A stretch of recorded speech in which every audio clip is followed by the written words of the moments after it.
Mari kita bersatu dalam doa. Terima kasih Tuhan untuk kasih-Mu yang sangat besar bagi kami. Terima kasih untuk kasih-Mu yang besar juga untuk gereja ini, sehingga Engkau menolong banyak orang ya Tuhan dalam pergumulan yang dihadapi. Dan kami menyadari anugerah yang tidak layak kami terima telah Engkau berikan dengan memberikan hidup-Mu, dengan memberikan darah-Mu bagi kami. Kami mengucap syukur ya Tuhan untuk segala anugerah Tuhan.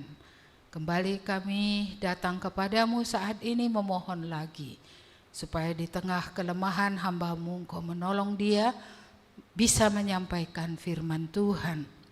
Dan juga untuk kami berdoa supaya Roh Allah yang suci akan sungguh-sungguh ya Tuhan berbicara, akan sungguh-sungguh berkata-kata kepada kami, akan menerangi lagi hidup kami, akan memberkati lagi kami ya Tuhan. Terima kasih Bapa, dalam nama Yesus kami berdoa dan bersyukur. Amin. Silakan duduk Bapak Ibu. Iya, saya mengambil khotbah minggu ini dari bahan sinode untuk minggu ketiga. Jadi ini seharusnya minggu lalu, tapi karena kita ada pengkhotbah tamu, ya maka hari ini saya akan bawakan ini. Saya melihat sinode membuat tema khotbah dari azas kepercayaan GKMI. Jadi ini sebenarnya azas kepercayaan yang kedua. Ada 14 azas kepercayaan, mungkin ini maksud mereka supaya bisa kita belajar. Tentu azas kepercayaan ini dari Alkitab yang menjadi penekanan pada gereja kita. Azas kepercayaan yang pertama itu adalah bahwa Alkitab adalah firman Allah. Ini terlewatkan, tapi satu saat nanti bisa kita ulang kembali. Yang kedua ini adalah berbicara tentang karakter Allah. Mari kita membuka kitab Keluaran. Keluaran pasal 34 ayat 6 dan 7 saja. Hanya 2 ayat. Keluaran 34 ayat yang ke-6 dan ayat yang ke-7. Sudah dapat? Mari kita baca bersama-sama karena ini hanya 2 ayat saja. 1, 2, ya. Berjalanlah Tuhan lewat dari depannya dan berseru, Tuhan, Tuhan Allah penyayang dan pengasih, dan yang panjang sabar, berlimpah kasihnya dan setianya, yang meneguhkan kasih setianya kepada beribu-ribu orang, yang mengampuni kesalahan, pelanggaran dan dosa, tetapi tidaklah sekali-kali membebaskan orang yang bersalah dari hukuman, yang membalaskan kesalahan bapa kepada anak-anaknya dan cucunya, kepada keturunan yang ketiga dan keempat. Ya, sampai sedemikian jauh saja pembacaan firman Tuhan. Berbicara tentang karakter Allah, ya. Ini saya rasa sudah terus menerus kita dengar. Firman Tuhan yang kita baca ini tadi adalah penyataan karakter Allah bukan ketika Israel sempurna, tapi justru ketika mereka berdosa. Karena pada pasal 32 mereka membuat lembu emas. Mereka membuat Allah yang kelihatan. Sepertinya mereka nggak bisa terima Allah itu tidak kelihatan. Dan mereka mau buat wujud Allah yang tidak kelihatan itu ya sesuai dengan pemahaman mereka. Bangsa-bangsa lain memiliki Allah yang nampak. Iya, karena itu mereka kayaknya ingin menjadi seperti orang lain. Seperti bangsa lain punya Allah yang nampak. Saya tidak tahu apakah kita pernah tergoda dalam hal itu ya. Allah itu tidak kelihatan. Kita beriman saja bahwa dia ada. ya, dan Dia akan memberikan kepada kita, ya, upah, akan memberikan kepada kita berkat yang melimpah seperti itu. Ya, jadi bangsa-bangsa lain punya Allah yang sebenarnya tidak bisa bergerak. Apakah patung bisa bergerak? Ya, iya. Apakah patung emas bisa bergerak kalau tidak digerakkan? Bahkan patung itu pun ada kan karena buatan tangan manusia. Manusia yang membuatnya dengan tangannya.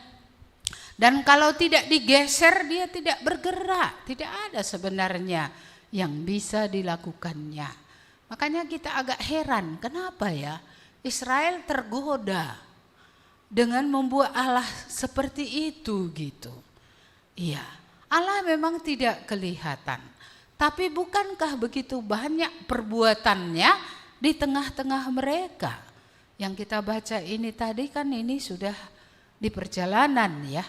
Tapi bukankah ketika mereka berangkat pun sudah ada perbuatan Allah yang besar. 10 tulah itu bukan sesuatu yang ringan. Itu sesuatu yang hebat yang Tuhan kerjakan di tengah-tengah mereka.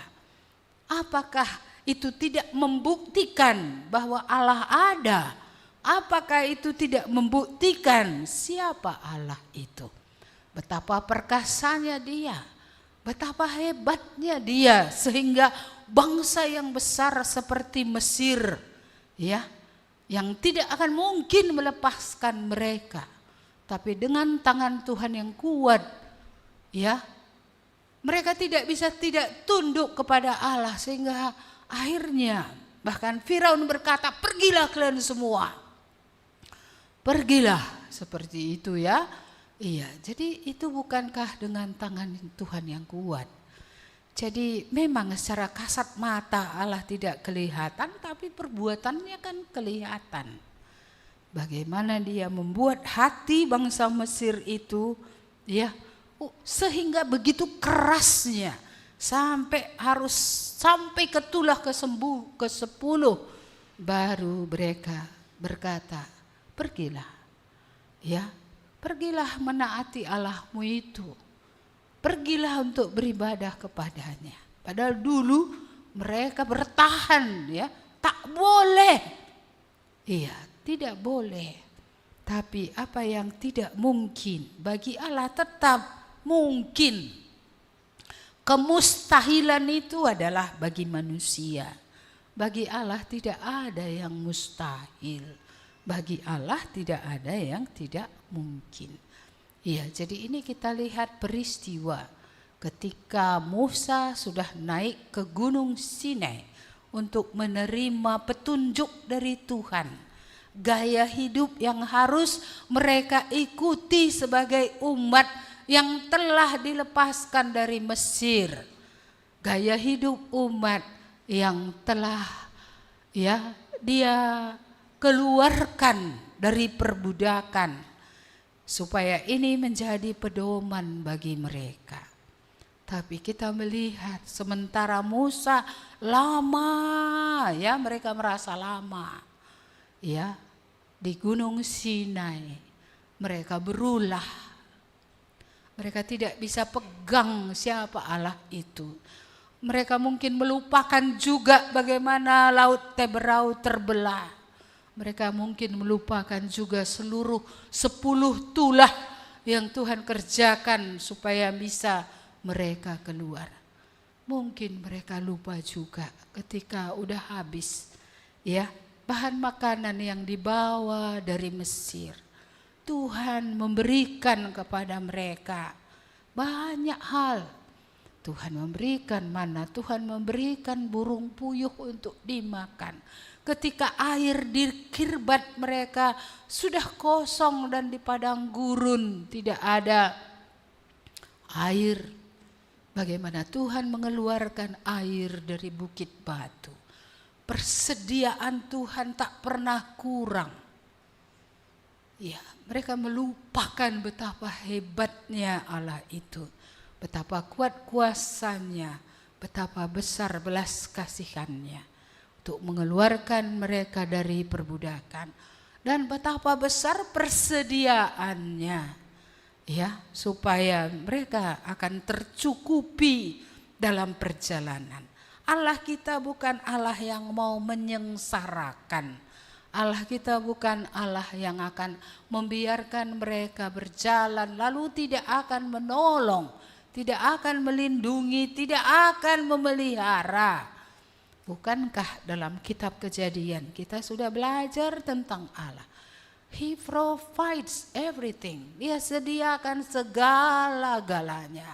Baru dia menciptakan manusia. Dia bukan Allah yang kikir, bukan Allah yang tidak memikirkan bagaimana mereka akan hidup, apa yang mereka akan makan, semua dipikirkan oleh Tuhan. Sehingga dia menciptakan manusia pada hari yang ke-6. Belajarkah kita siapa Allah itu? Ya, apakah kita merasa Allah itu Allah yang sangat kikir, Allah yang tidak berkemurahan, Allah yang tidak sanggup menyediakan apapun yang dibutuhkan oleh umatnya atau milik kepunyaannya. Bapak Ibu yang dikasihi Tuhan, betapa degilnya kadang hati kita ini. Tuhan sudah menyatakan diri dalam berbagai cara, tapi di mana iman kita? Siapakah Tuhan bagi kita? Hari ini kita lihat siapakah Tuhan bagi Israel ini. Ya, siapa Tuhan? Mengapa mereka membutuhkan wujud Allah yang kelihatan, yaitu patung emas yang bahkan mereka ambil dari anting-anting mereka sendiri, dari harta yang mereka bawa dari Mesir karena kemurahan orang Mesir ketika melepaskan mereka pergi. Tetangga kasih emas, ini kasih ini, ya, itu akhirnya digunakan untuk menjadi dosa. Mereka membuat patung emas ketika Musa di atas Gunung Sinai. Ada Harun, tapi Harun ini kayaknya gak sanggup menahan massa. Gak bisa dia memimpin masa ini mengatakan bahwa ada Allah yang hidup. Tidak boleh kita membuat pengganti Allah atau patung-patung seperti ini gitu ya. Gak sanggup. Iya. Sehingga Musa bilang apa? Mereka kasih apa? Kulemparkan ke apa katanya? Ke api, udah terbentuk lembu emas katanya. Iya, ini adalah pembelaan diri Harun sebagai pemimpin.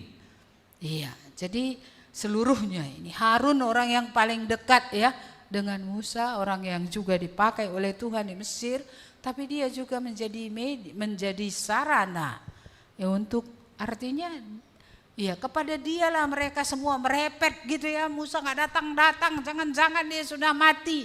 Mari kita buat patung untuk menjadi Allah kita gitu ya. Bayangkan dari Allah yang hidup menjadi Allah yang tidak hidup, Allah mati, Allah terbatas, Allah yang tidak bisa berbuat apa-apa. Ya, jadi kita melihat pengalaman yang hebat ini pun tidak membuat mereka kokoh. Kok bisa ya pikirku? Kalau sudah berulang-ulang Tuhan menyatakan diri, mengapa tidak bisa percaya? Iya, inilah betapa batu-batun bahasa karonya ya, betapa degilnya sebuah hati sehingga memang hati ini tadi sulit untuk percaya. Kita juga udah dengar firman Tuhan lama ya, saya nggak tahu apakah kita ini beriman atau tidak. Ujian iman saya terjadi berkali-kali. Salah satu diantaranya adalah ketika Tuhan menyuruh saya meninggalkan pegawai negeri. Lalu kemudian hidup tanpa dukungan dari manusia. Karena waktu merintis dulu di Kuala itu kan nggak ada sponsor. Gereja pun belum ada. Tapi ada hati untuk melayani. Dan ada firman yang berbicara menjadi dasar gerak kekuatan untuk melakukan apapun. Karena kalau Tuhan mengatakannya itu akan jadi. Seperti itu. Jadi itu butuh ujian. Iya. Karena saya percaya tentang penebusan di dalam Kristus, tentang pengampunan dosa. Saya tidak pernah sangsi. Darah Yesus cukup dan sempurna untuk membasuh seluruh dosa. Tentang sorga, saya tidak pernah sangsi. Orang yang diampuni dosanya pasti masuk sorga. Tuhan mengaruniakan kepadanya hidup kekal dan tidak seorang pun dapat merampas dia dari tangan Tuhan. Tapi tentang pemeliharaan Tuhan di bumi, waktu itu saya masih berpikir, ya saya nanti nggak ada gaji lagi. Saya hidup dari mana? Memulai untuk pelayanan yang dilayani anak sekolah, nggak ada uangnya, orang gila, orang-orang yang kesetanan, lalu dari mana saya akan hidup? Iya, saya waktu itu masih sangsi akan pemeliharaan Tuhan. Saya pernah saksikan ini, saya lebih percaya bahwa negara sanggup memberi saya makan lebih daripada Tuhan, itu kan dosa. Masakan negara lebih besar dari Allah semesta langit dan bumi? Tapi begitulah ceteknya, dangkalnya iman saya pada waktu itu, sehingga saya harus mohon ampun kepada Tuhan. Ampuni saya Tuhan untuk ketidakpercayaan saya kepadamu tentang pemeliharaanmu, ya, tentang janji pemeliharaanmu dalam hidup saya yang sudah ditebus, yang sudah dibeli tadi dengan harga yang lunas dibayar. Saya yang sudah dibawa ke kerajaan Allah, bagian dari kerajaan Allah, bagian dari raja, yaitu Tuhan Yesus Kristus. Saya tidak percaya dia sanggup memelihara saya. Betapa besar dosa saya waktu itu, saya sungguh-sungguh mohon ampun. Dan saya berkata, Tuhan tolong aku yang tidak percaya ini. Tidak percaya bukan soal keselamatan dan soal sorga, tapi tidak percaya akan pemeliharaan Tuhan. Saya sangat memohon ampun kepada Tuhan dan saya berdoa, berilah saya bisa percaya. Supaya pada bagian ini pun saya bisa mempercayai Engkau. Tidak pernah khawatir. Kenapa? Karena Engkau sendiri yang telah berjanji. Tuhan mengingatkan saya, kitab Matius itu, Bapamu di surga tahu kamu membutuhkan semua itu. Ya, jadi Bapa tahu. Kalau ketika saya berdosa pun dia sudah memberikan anaknya yang tunggal menebus saya. Lebih susah memberikan anak yang tunggal daripada memberikan berkat. Tapi anaknya yang tunggal pun sudah diberikannya. Apa susahnya bagi dia memberi berkat? Ayat itu sungguh dalam berbicara kepada saya. Apakah Allah itu memang Bapamu? Bapa di dunia saja berjuang untuk anaknya supaya dia tidak akan makan batu tetapi makan roti. Ya, dia tidak akan makan ular, ya, tapi makan ikan. Bapak Ibu yang dikasihi Tuhan, ayat itu sungguh dalam berbicara kepada saya di masa lalu. Ya, bagaimana Tuhan akan memelihara. Bagi banyak orang, Matius 6:33 itu banyak menjadi berkat. Carilah dahulu kerajaan Allah. Artinya bukan bertobat dulu saja, utamakan Tuhan tiap hari. Maka Tuhan akan menambahkan padamu apa yang perlu. Mengapa? Karena kamu sedang berjalan bersama Dia. Kamu sedang bergerak seiring dengan geraknya Tuhan. Kamu melakukan apa yang Tuhan mau untuk dilakukan. Mungkinkah Tuhan tidak akan menyediakan apa yang kamu perlu, memperlengkapi segala yang kamu perlu untuk hidupmu bisa berjalan bersama-sama dengan Tuhan. Tapi bagi saya ayat 32-nya itu lebih dalam.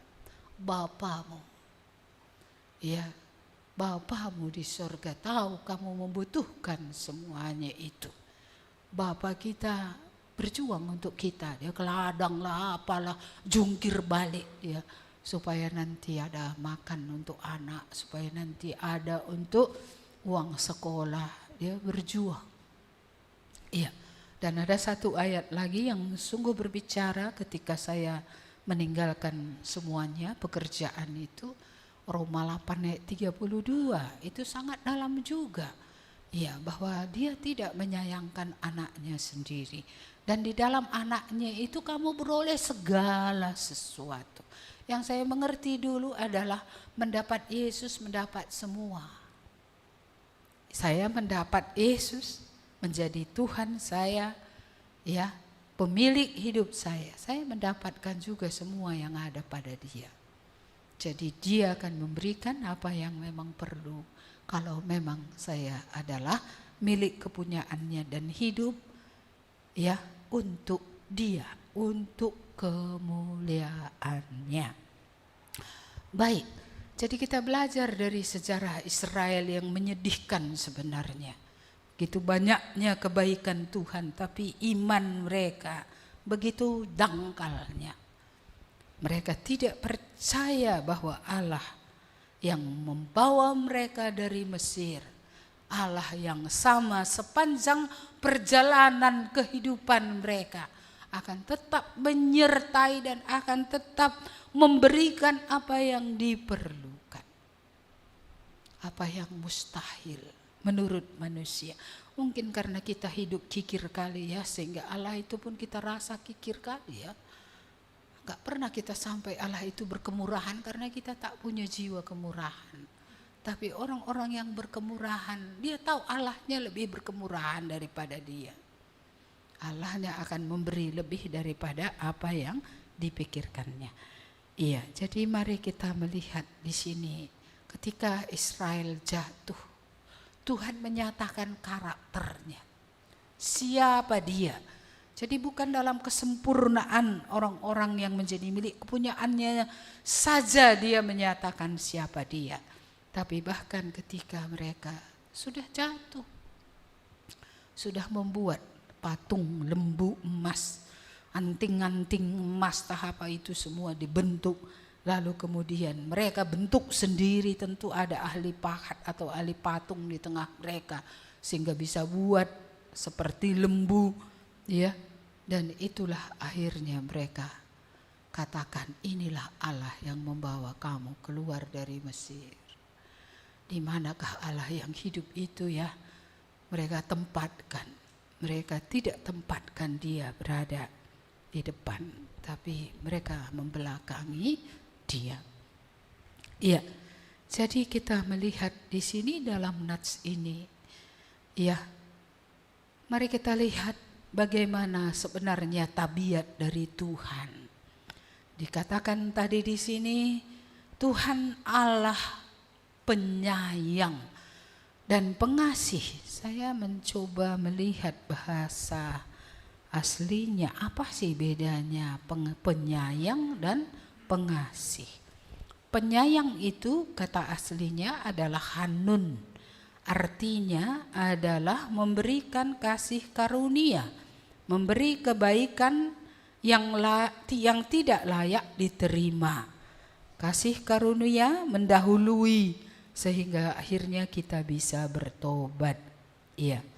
Jadi ini tetap merupakan pintu yang terbuka, kasih karunia Allah. Sementara kasih di sini kata yang dipakai adalah rahum.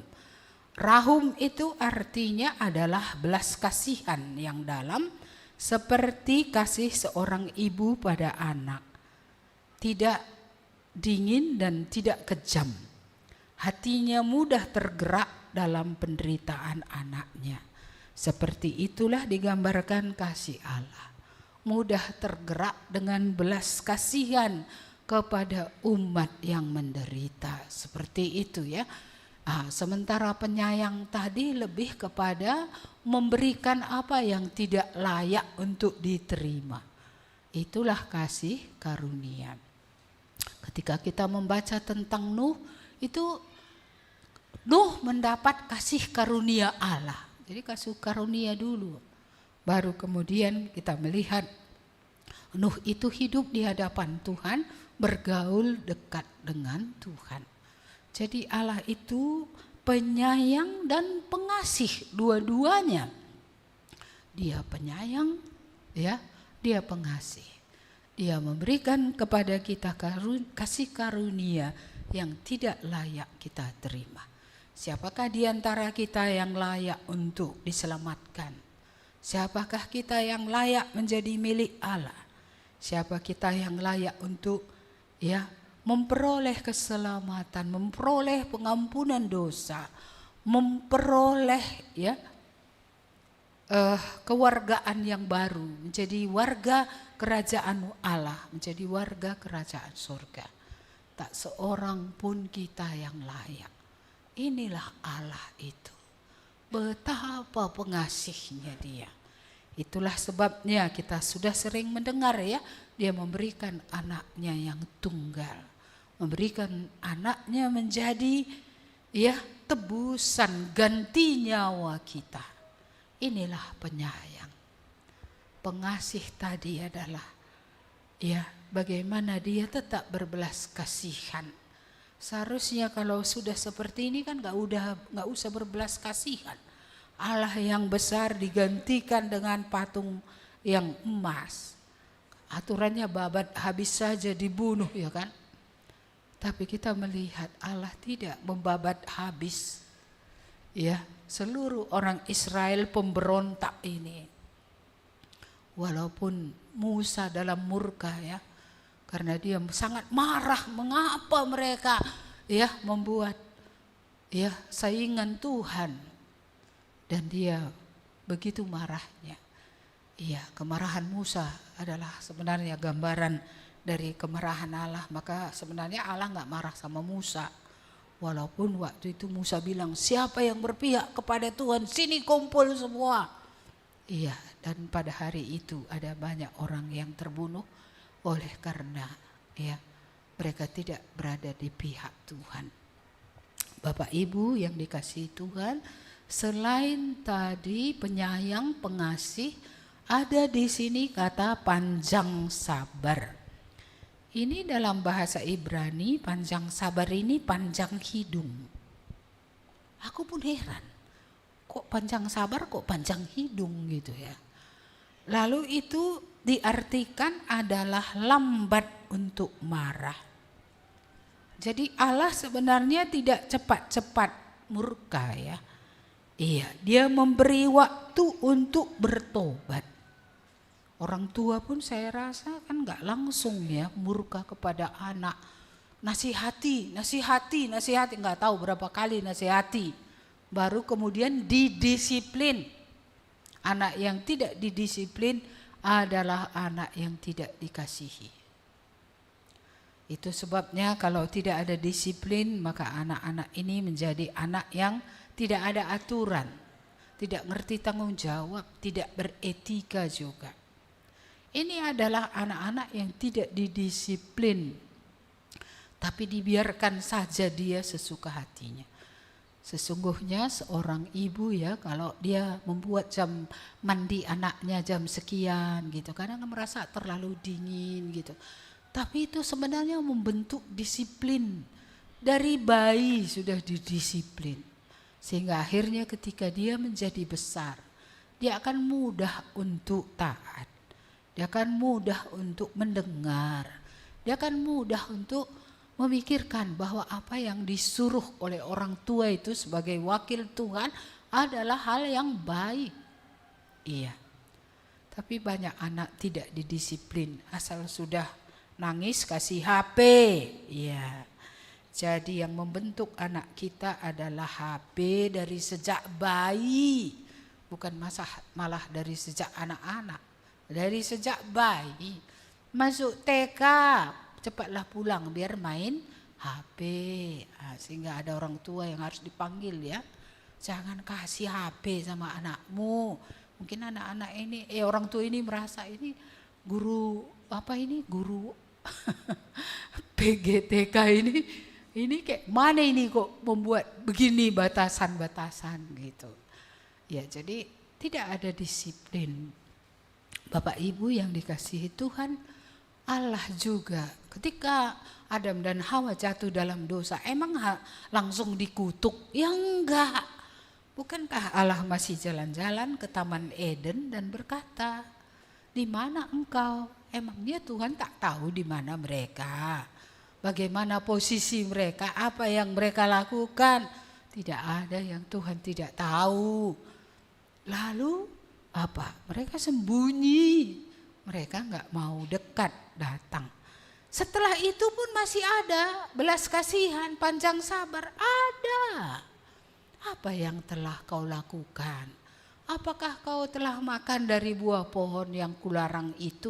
Ini kan kesempatan untuk jujur, untuk terbuka, untuk bertobat, untuk mengaku memang aku salah. Iya, tapi mereka tidak mengaku salah. Gak pernah kita mendengar Adam berkata, aku salah. Aku pemimpin di tengah keluarga, aku tidak memimpin istriku. Dia adalah penolong, ya, yang seharusnya menolong aku, tapi aku tidak berdiri tegak sebagai suami. Gak pernah. Adam gak pernah ngaku, gak pernah. Apa katanya? Perempuan yang engkau berikan itu Tuhan, katanya. Perempuan itu salah, Tuhan berikannya pun jangan-jangan salah juga. Kenapa perempuan ini diberikan? Nah, jadi kita melihat di sini tidak ada penyesalan, tidak ada air mata, tidak ada doa pengakuan, ya, tidak ada meminta pengampunan. Tuhan sudah kuambil buah yang engkau larang itu, ampunilah aku. Dengan merendahkan diri, dengan air mata, datang kepada Tuhan dengan jujur. Sama, Hawa juga sama. Dia juga tidak bilang, ya kan, aku salah. Dia hanya bilang ada ular menggoda aku. Menggoda pun ular kalau enggak disambut, kan enggaknya menjadi bersalah. Ya, menggoda situ, menggoda di situ, itu memang kerjanya. Mengapa dia harus menyambutnya? Ya, sehingga akhirnya ular yang sedang, ya, melakukan godaan, ya, tapi yang berdosa adalah Hawa. Tapi juga tidak ada penyesalan, juga tidak ada pengakuan. Tidak ada meminta pengampunan. Panjang sabar itu dari dulu luar biasa. Karena tak adanya mereka menyesal, tak adanya mereka, ya, memohon pengampunan dari Tuhan, sehingga datanglah hukuman. Datang hukuman kepada perempuan, datang hukuman kepada laki-laki, kepada perempuan, ya. Banyak nanti ku buat kesusahanmu sebagai seorang perempuan, sebagai seorang ibu, dalam mengandung banyak kesusahan, dalam melahirkan kesakitan, dalam membesarkan anak pun banyak kesusahan, tapi tetap juga berahi kepada suami, ya, dan apalagi, dan suamimu sebagai akibat dosa itu akan otoriter sama kamu. Iya, akan bukan pemimpin yang berbelas kasih, bukan pemimpin yang mencoba memahami istrinya, tapi suami-suami menjadi orang-orang yang, ya, dominan, menjadi orang yang otoriter. Padahal manusia diciptakan dari awal sederajat, cuma fungsinya, tugasnya yang berbeda. Tapi di sini kita sudah lihat dosa membuat dominan. Bukan pemimpin yang berbelas kasih, bukan pemimpin yang mengarahkan keluarga seperti itu. Tapi pemimpin yang memerintah saja, ngomong saja, keras saja, marah saja. Bapak Ibu yang dikasihi Tuhan, dan terhadap Adam, kita tahu akibatnya, ya. Adam, tanahnya dikutuk, tapi Adam ikut terkutuk. Kenapa? Karena dia ikut kesusahan. Dia menjadi susah untuk mencari makanannya. Capek dia kerja. Capek kerja. Tapi dia bekerja keras, semak duri dan rumput duri yang tumbuh. Kalau semak duri yang tumbuh dan rumput duri ketika ditanam padi, kan gak bisa maksimal dibawa pulang. Maka inilah menjadi akibatnya, ya. Pekerjaan ini tidak menghasilkan maksimal sehingga peninglah kepala Adam. Peninglah kepala bapak-bapak ini. Ya, karena mereka juga adalah keturunan Adam. Itu sebabnya dalam pertemuan awal kita di awal tahun, baik bagi ibu, baik bagi bapak, kita belajar mungkinkah lepas dari kutuk.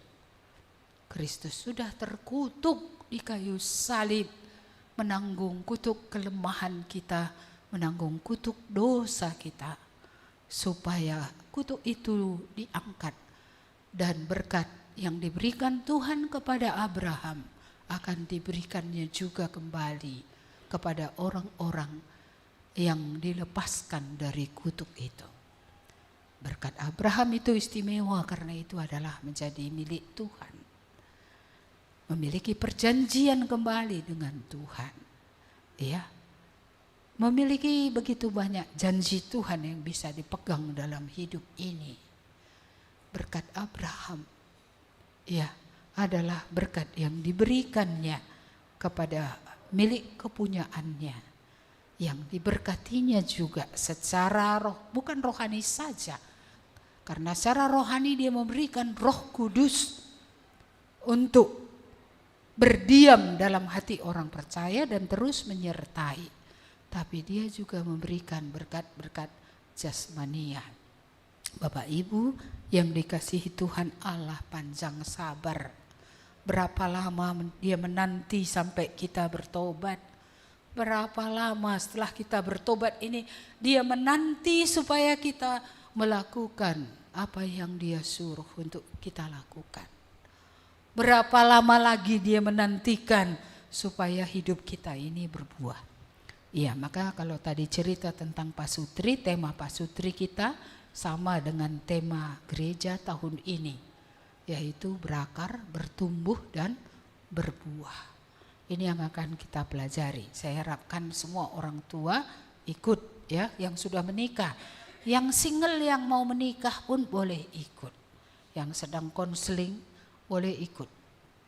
Supaya bisa mendapat masukan-masukan, paling tidak mendengar dulu, belum praktek. Ya kan, belum langsung praktek, menikah dulu nanti baru praktek. Tapi yang sudah menikah itu langsung praktek saja. Ya kan, supaya kita berakar ke dalam, kokoh kita bertumbuh dan kita akhirnya menghasilkan banyak buah yang akan berguna bagi kerajaan Allah, berguna bagi orang lain, berguna juga bagi kita. Karena kita juga akan mencapai sesuatu lewat iman yang Tuhan karuniakan ini. Kadang kan kita berjuang mencapai sesuatu dalam kerja, it's okay. Tapi mengapa kita tidak berjuang mendapat sesuatu, mencapai sesuatu? Oleh karena iman, pengabdian kepada Tuhan. Iya. Jadi kalau di kantor kan ya supaya naik jabatan, ya, supaya dapat promotion gitu ya. Ya, bermacam hal kita berusaha untuk capai. Itu untuk hidup di sini kita capai, itu oke aja. Memang orang harus mau maju. Tapi mengapa dalam hal iman ini kita tidak mau mencapai, ya, pencapaian tertentu? Karena Tuhan sudah menyelamatkan kita. Masa kita terus bayi yang diberi makan, disuapi terus, dikasih terus, sedikit nggak diperhatikan, udah marah, ya. Meninggalkan persekutuan, ya, seperti itu kan bayi-bayi semua itu, nggak pernah bertumbuh menjadi remaja, menjadi dewasa, dan menjadi orang yang mandiri, berguna bagi Tuhan. Panjang sabar, kita ini panjang sabar atau enggak ya? Panjang sabar tadi panjang hidung ya. Aku heran kenapa ya? Artinya itu panjang hidung, apa hubungan hidung dengan sabar, pikirku. Tapi itulah istilah yang dipakai menunjukkan tadi lambat marah.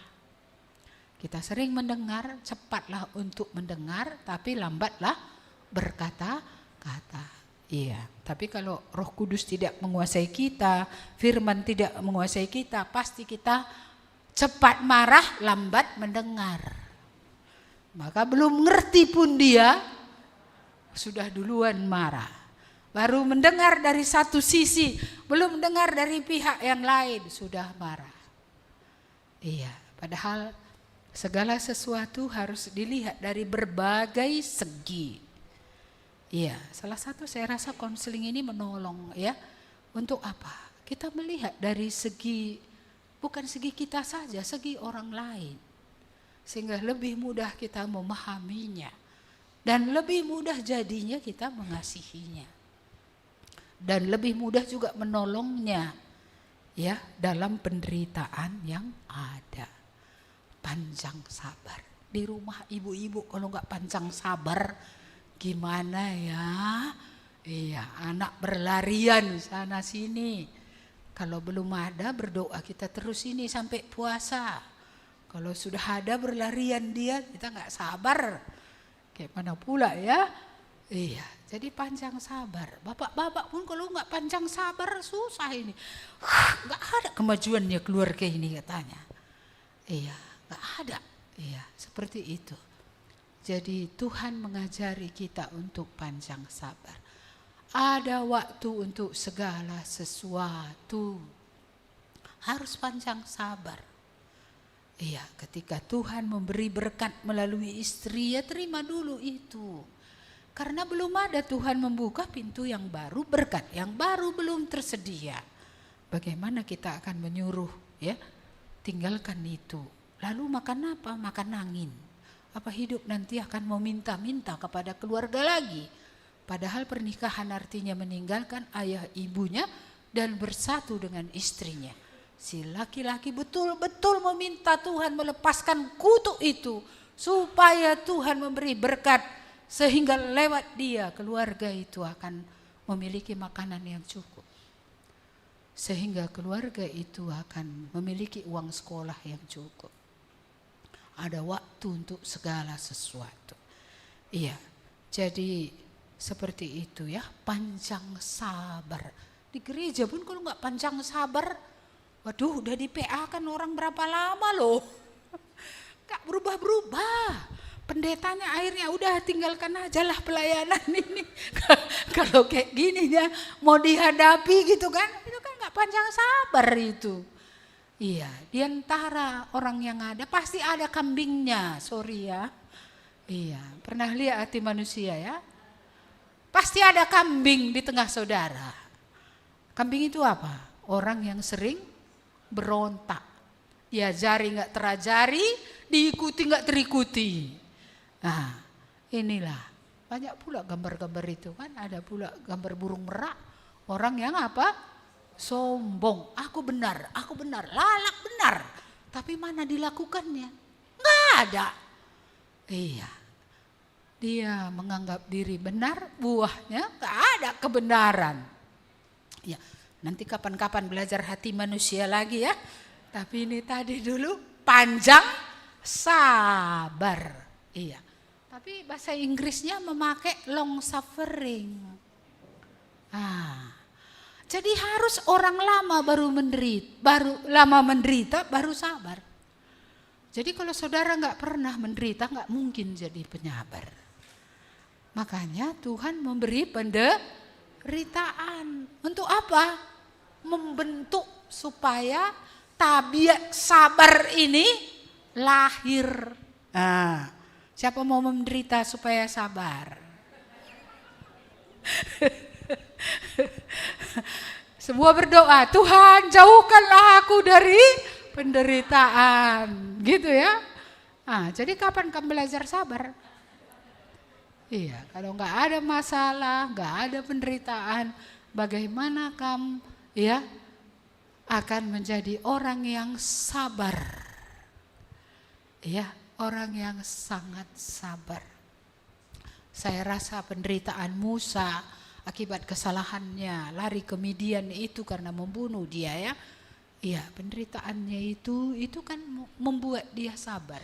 Sehingga Alkitab berkata tidak ada orang yang lemah lembut seperti Musa. Di mana dihasilkannya lemah lembutnya itu? Dalam penderitaannya. Ketika dia dari tempat tinggi, anak Firaun menjadi penjaga ternak. Ya, seperti tidak ada harga diri orang lain yang yang mempekerjakan dia, orang lain yang kasih makan dia, seperti itu ya. Ya, saya sudah diingatkan cepat kali. Belum selesai, sedikit lagi ya. Oke. Panjang sabar, berlimpah-limpah kasihnya dan setianya. Ini berlimpah ya, bukan sedikit, dan setia. Ya, kesetiaan Tuhan sungguh luar biasa ya. Ketika kita tidak setia, Tuhan masih tetap setia. Ayat 7, yang meneguhkan kasih setianya kepada beribu-ribu orang, yang mengampuni kesalahan, pelanggaran dan dosa, tetapi tidaklah sekali-kali membebaskan orang yang bersalah dari hukuman, yang membalaskan kesalahan bapa kepada anak-anaknya dan cucunya, kepada keturunan yang ketiga dan keempat. Ini karena penyembahan berhala. Dosa lain bukan sampai keturunan ketiga dan keempat. Tapi kutuk penyembahan berhala ini sampai 4 generasi. Jadi sadar atau tidak sadar, kalau kita tidak lepas dari penyembahan berhala, kutuk itu mengalir, tidak pernah berhenti ke bawah. Jadi sadar atau tidak sadar, kita bukan membawa berkat kepada anak-anak kita, tapi kita membawa kutuk kepada anak-anak kita. Jadi pastikan bahwa memang kutuk itu kita sudah lepas dari situ. Tidak ada lagi sedikit pun hal yang berhubungan dengan roh lain. Tidak ada lagi yang berhubungan dengan berhala. Di sini diperkenalkan Allah itu Allah yang adil. Sekali-kali tidak akan membebaskan orang dari hukuman. Jadi hukuman akan tetap terjadi. Oleh karena kesucian dan keadilan Allah menuntut ya bahwa dosa itu harus dihakimi. Allah adil. Bapak Ibu, kalau keadilan Allah diterapkan dalam hidup kita, bagaimana kita ya? Iya. Kalau kesalahan kita dihukum, lalu bagaimana kita? Tapi harus seimbang. Kasih Allah memang ada. Makanya ada tadi kesempatan untuk bertobat. Ada tadi kesempatan untuk kembali kepada Tuhan, kepada jalan yang benar. Tetapi keadilan Allah pun jangan kita lupa. Kalau tidak ada pertobatan tadi, tetap ada hukuman.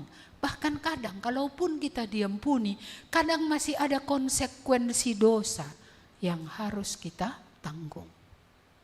Iya. Ketika kita melawan orang tua, pergi keluar rumah, itu sering saya buat contoh. Ditabrak kereta, ditabrak mobil. Oh salah aku, gue tanya. Minta ampun dia. Lukanya langsung sembuh? Konsekuensinya ada. Konsekuensi dosa itu masih harus dia tanggung sampai nanti sembuh. Sampai Tuhan mengangkatnya kembali. Kita bersyukur Allah mengasihi kita, mengaruniakan anaknya. Dan dalam keadilannya, ya anaknya itulah yang telah menanggung kutuk dosa kita di kayu salib. Supaya kita bisa diampuni, supaya kita bisa diselamatkan. Kita bersyukur hari ini kita diingatkan lagi ya. Inilah tabiat Allah. Pengasih, penyayang, panjang sabar, berlimpah kasihnya dan setianya. Dan dia memberikan kasih setia kepada keturunan-keturunan, beribu-ribu keturunan. Jadi kalau kutuk itu bisa 4 keturunan atau mungkin lebih juga, ya berkat Tuhan pun bagi orang percaya kepada keturunannya, kepada keturunannya, kepada keturunannya. Bisa juga tidak berhenti-berhenti berkat Tuhan itu atas keturunan-keturunan yang ada. Dan sekali lagi Allah bukan Allah yang kikir untuk memberkati. Allah yang pemurah. Allah yang bersedia menyiapkan segala sesuatu supaya boleh kita hidup memuliakan Dia. Adakah iman di bumi ini? Adakah iman kita? Amin. Mari kita berdoa. Terima kasih Tuhan, kembali kami diingatkan akan karakter Allah. Akan siapa sebenarnya Allah itu dalam seluruh keberadaannya. Dia yang sungguh sangat baik. Dia yang sungguh penyayang. Dia yang sungguh pengasih. Dia yang sungguh panjang sabar. Dia yang sungguh Kasih setianya tidak berubah. Tidak pernah Allah yang bengkok. Kaminya yang meninggalkan Allah. Kaminya bengkok. Dan kami menderita karena kebengkokan kami. Karena penderitaan kami. Hari ini Engkau mengingatkan kami akan kekudusan dan keadilan-Mu yang membuat tidak bisa kami hidup dalam dosa. Dan kalau kami hidup dalam dosa akan kami tuai akibat daripada dosa itu. Konsekuensi daripada dosa itu. Kiranya dalam bagi kami Tuhan adanya anugerah. Sempurnanya kasih-Mu. Engkau menawarkan kepada kami pengampunan, kelepasan dari kutuk. Engkau menawarkan kami kebebasan untuk hidup memuliakan Tuhan. Engkau menawarkan kepada kami pemeliharaan-Mu. Terima kasih Tuhan, hamba-Mu berdoa untuk tiap kami, tiap telinga yang ada supaya boleh mendengar. Supaya jadilah yang baru dalam hidup kami. Ketika kami mengenal Allah secara lebih dalam. Ketika kami datang kepadanya. Kiranya Roh-Mu yang membuat ketika kami mendengar firman, lahir iman kami. Iman kami bahwa Allah itu sungguh luar biasa. Allah itu sungguh besar, sungguh kasih, sungguh suci dan adil. Kiranya turunlah kemurahan Tuhan di tengah kami. Supaya terjadilah pembaharuan dalam hidup kami oleh karena menerima Engkau. Oleh karena menyerahkan seluruh hidup ke dalam tangan Tuhan. Terima kasih Bapa untuk janji-Mu bahwa Engkau bukan saja memberi pengampunan dosa, keselamatan, surga, tapi Engkau juga memberi pemeliharaan. Engkau juga akan menuntun, mengajari, dan Engkau akan terus menolong kami dalam hidup ini. Kami akan mengembalikan segala pujian hormat kepada Allah kami. Dan kalau kami sebentar pulang, Engkaulah Allah yang menyertai kami ya Tuhan, sebagaimana yang Engkau janjikan. Engkau meneguhkan kami untuk melakukan firman-Mu. Engkau meneguhkan kami untuk benar-benar keluar dari dosa dan pelanggaran dan kutuk itu ya Tuhan. Terima kasih Bapa. Biarlah Engkau yang memberikan kami kekuatan untuk hidup benar selama kami hidup di bumi ini. Dalam nama Tuhan Yesus kami berdoa dan mengucap syukur. Amin. Kepada Allah beri puji. Kepada Allah beri puji, semua makhluk di bumi. Padanya ku beri pujian. Bapa, Anak, dan Roh Suci. Amin. Amin. Selamat hari